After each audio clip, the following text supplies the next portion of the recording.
Après 595 jours d'une attente absolument insoutenable, Game of Thrones revient sur nos écrans pour une ultime saison attendue fébrilement par des millions de téléspectateurs fébriles.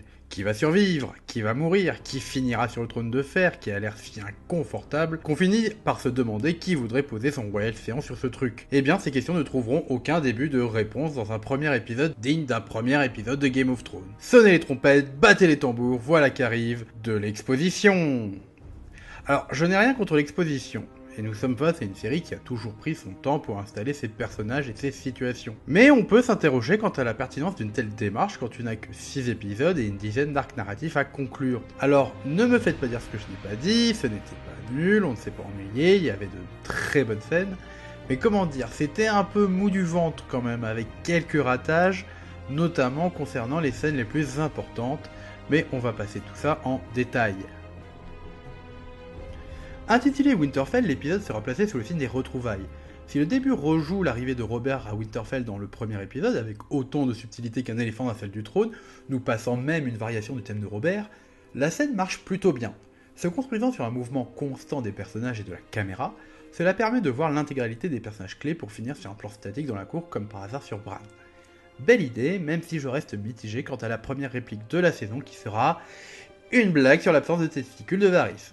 Certes, on sait que Winter is coming, qu'il fait froid, mais franchement, pour 595 jours d'attente, ça manque un peu de panache et de subtilité. Un peu comme la plupart des scènes de l'épisode, mais nous y reviendrons. Daenerys, accompagnée de Jon, arrive à Winterfell dans un déballage de puissance assez outrancier. Parce qu'une armée de Dothraki et d'Immaculés n'est pas suffisante, elle laisse ses dragons survoler Winterfell pour faire le spectacle. Et là, on va crever l'abcès tout de suite.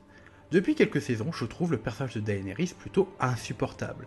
Imbue d'elle-même, intransigeante, persuadée d'être dans son bon droit, la mère des dragons, plutôt que d'apprendre de ses erreurs, tend à s'y enfoncer et s'y complaire. Après l'échec cuisant de sa politique de Myrrine, la perte de 2 puissants alliés, à savoir Dorne et Haut-Jourdain, et la mort de Viserion, on aurait pu croire que cela finisse par lui inculquer quelques rudiments de sagesse. Mais non! Persuadée de sa légitimité, elle entre dans Winterfell en déballant avec une certaine arrogance toute sa puissance comme si elle était déjà chez elle. Alors que nous la voyons dans la dernière saison débarquer à Pendragon et prendre possession des lieux, l'île semblait déjà abandonnée, ce qui était d'ailleurs fort curieux. Son retour en terre de Westeros était un bout de terre désert sans sujet. Ici, elle foule pour la première fois une terre peuplée de ses futurs sujets et n'ayant que faire de leurs sentiments éventuels ou de leurs craintes, elle se pavane sans précaution sur une terre qu'elle pense acquise et dont l'allégeance est non discutable. Or, l'inquiétude visible des gens du Nord, l'hostilité des bannerets nordistes et l'accueil froid que lui réserve Sansa devraient lui mettre la puce à l'oreille. Mais apparemment, non. Le Nord, à travers Jon, a prêté allégeance. Point. L'absence de sens politique de Daenerys est des plus flagrants. Négligeant la culture nordienne ainsi que l'histoire tumultueuse de sa famille avec le Nord, elle reproduit exactement les erreurs de Myrrine, n'arrivant pas à se projeter au-delà de son ego et de sa vision étriquée du monde. Cela est surtout visible lors de la réunion avec les bannerets, où plutôt que de poser de calmer le jeu, elle ne peut s'empêcher de lancer une pique acerbe et malvenue à Sansa sur le régime alimentaire de ses dragons.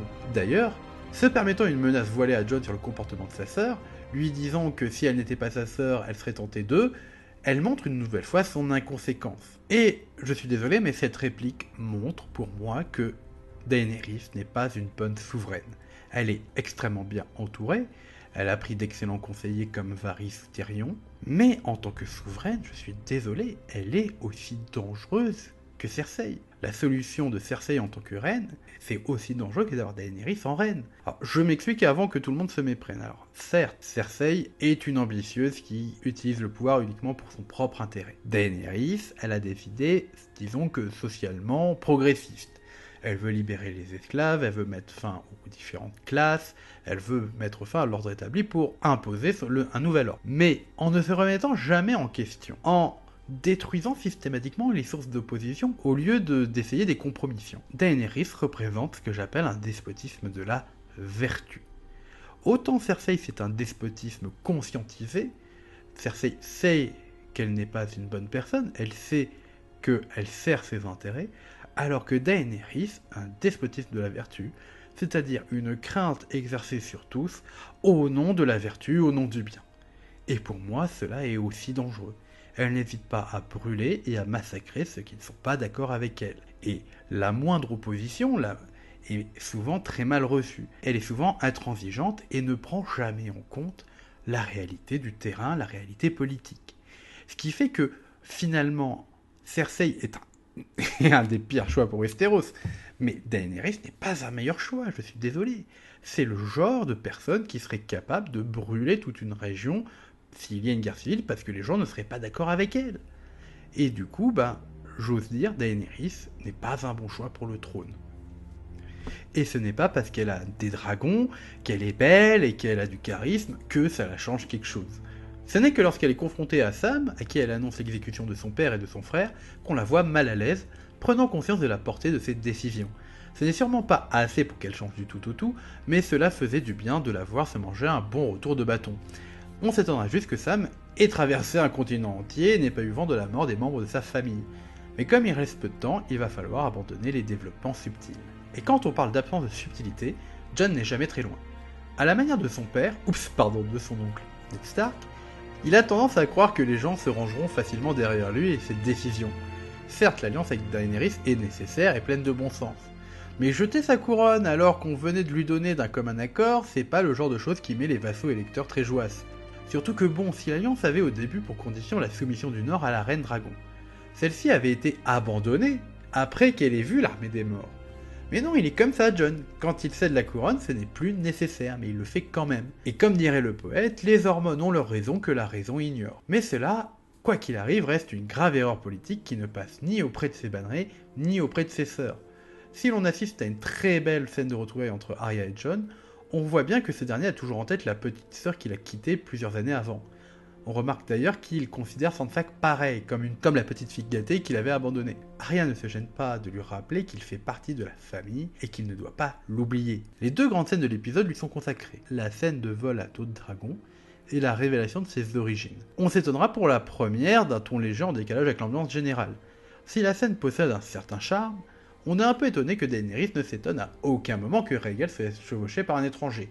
Ah, et on ne parlera pas du fait qu'elle lui propose une activité potentiellement mortelle, ce qui risquerait de briser sa fragile alliance avec le Nord. Mais encore une fois, les hormones, tout ça. La deuxième scène, celle où un Sam un peu rageux d'apprendre que son père et son frère ont subi le châtiment de la merguez targaryenne, lui révèle ses origines, manque, elle, d'impact. Le peu de réaction est assez étonnant. Un peu comme celle de Daenerys en apprenant la chute du mur, la possession de son dragon, mais attendez, c'est ça le problème en fait. Il y a des éléments dans cet épisode qui sont écrits avec le cul. Je suis désolé, mais ça devient flagrant. On parle de trucs essentiels pour les personnages, pour l'intrigue, on parle de personnages qui ne sont pas très connus pour leur retenue, et ils ont à peine une moue boudeuse et surprise. Il y a 6 saisons, Daenerys voulait brûler une cité entière pour récupérer ses dragons, alors que depuis la saison dernière, le peu de réaction envers la perte de Viserion est étonnant. De même, Jon se prend la révélation qu'il attendait depuis des années, et là, on aurait dit que Sam lui annonçait qu'il avait mangé la dernière danette dans le frigo. Franchement, en termes d'intensité, on repassera. La seule chose positive est que cela augure un potentiel conflit entre les deux héritiers Targaryens. A voir si l'amour triomphera ou si les égos ou la raison d'État prendront le dessus. J'ajoute que dans son excellent billet, la dame pointe le fait que la danse des dragons est à l'origine d'une ancienne guerre civile pour la couronne entre deux camps Targaryens. Les deux camps étaient surnommés les Noirs pour la faction légitimiste et les Verts pour la faction séditieuse. Voilà, je vous laisse méditer sur ça. Dans cet épisode, c'est finalement les sœurs Stark qui s'en sortent le mieux. Sansa apparaît impériale dans chaque scène, véritable dame de Winterfell qui veille aux intérêts des siens, voyant d'un mauvais œil la soumission de Jon à Daenerys. L'accueil glacial qu'elle lui offre n'est que le premier signe de son désaccord profond. Et quand elle demande à Jon si c'est pour elle ou pour le Nord qu'il a cédé sa couronne, elle met Jon face à ses choix. Alors qu'elle gérait Winterfell, gagnait la confiance des bannerets pour les rallier à leur cause, organisait les hommes et les réserves, bref, pendant qu'elle faisait le véritable boulot de seigneur, Jon jouait les campeurs à Père Dragon au prix de sa couronne durement gagnée. Alors, je sais que c'est le leitmotiv de chaque saison, donc fois pour toutes, on va régler un certain nombre de problèmes autour de Sansa. Donc, chères personnes qui déversent leurs brillants commentaires et avis sur le net, il va falloir arrêter le Sansa bashing à chaque saison parce que là c'est plus possible. À chaque fois c'est la même chose. On dit que le personnage est agaçant, elle est chiante, elle ne fait rien, elle est passive, elle fait la gueule, elle ne sert à rien, elle est creuse. C'est à chaque fois un véritable festival.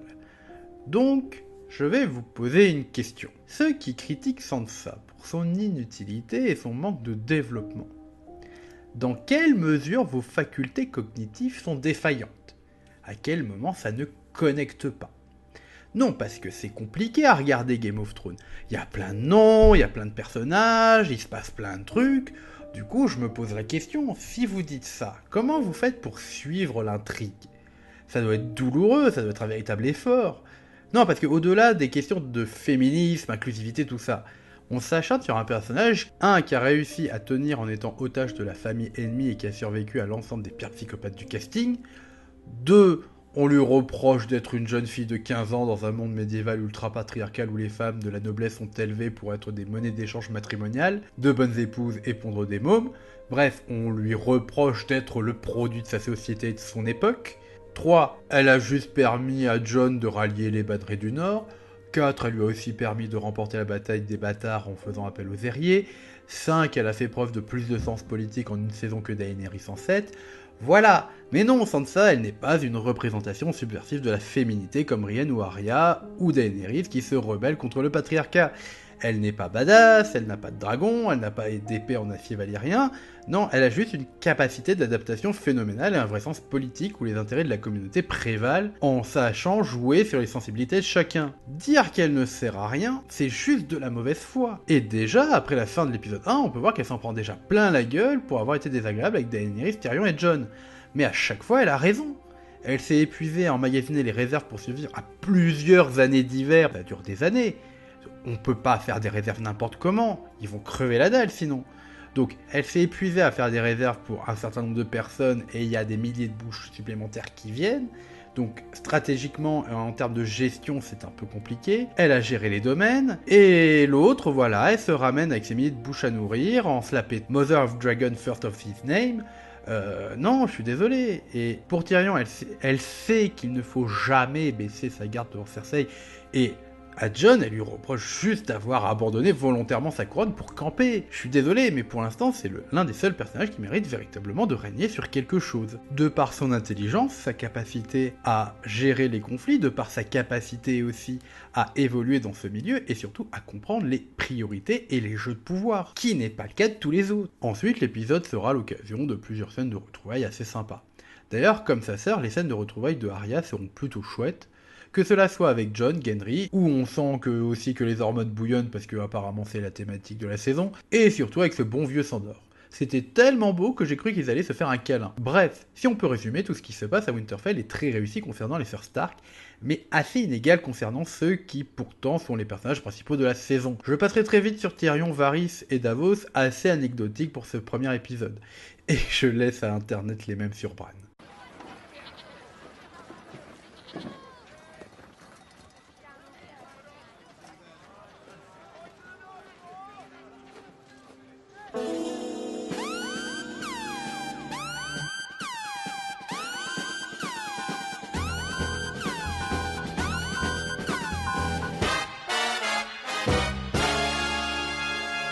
Allons du côté de Port-Réal où la reine des ténèbres de la nuit, Cersei, la première de son nom, attend avec impatience sa belle armée toute neuve de mercenaires ramenés par Euron le Poisson.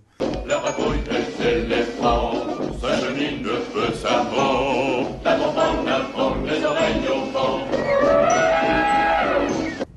No elephants, Your Grace. That's disappointing. Tout excité, la voilà fort désappointée de l'absence d'éléphants.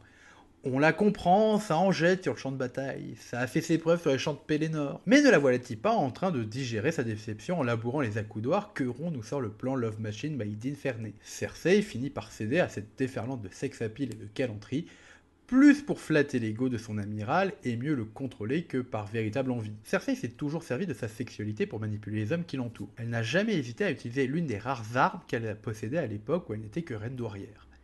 Obligée de faire sa place sur la scène politique malgré son statut de femme, l'appétence sexuelle des mâles qui l'entouraient était souvent une faiblesse dont elle savait tirer parti. Ici, elle en joue pour la première fois depuis longtemps pour s'assurer le contrôle d'Euron, persuadée d'avoir le dessus. Continuant son œuvre d'émancipation, elle va quérir Qyburn, alias Maître Mengele, parce que mes amis, ça fait 20 minutes d'épisode, et nous, on veut des boobs.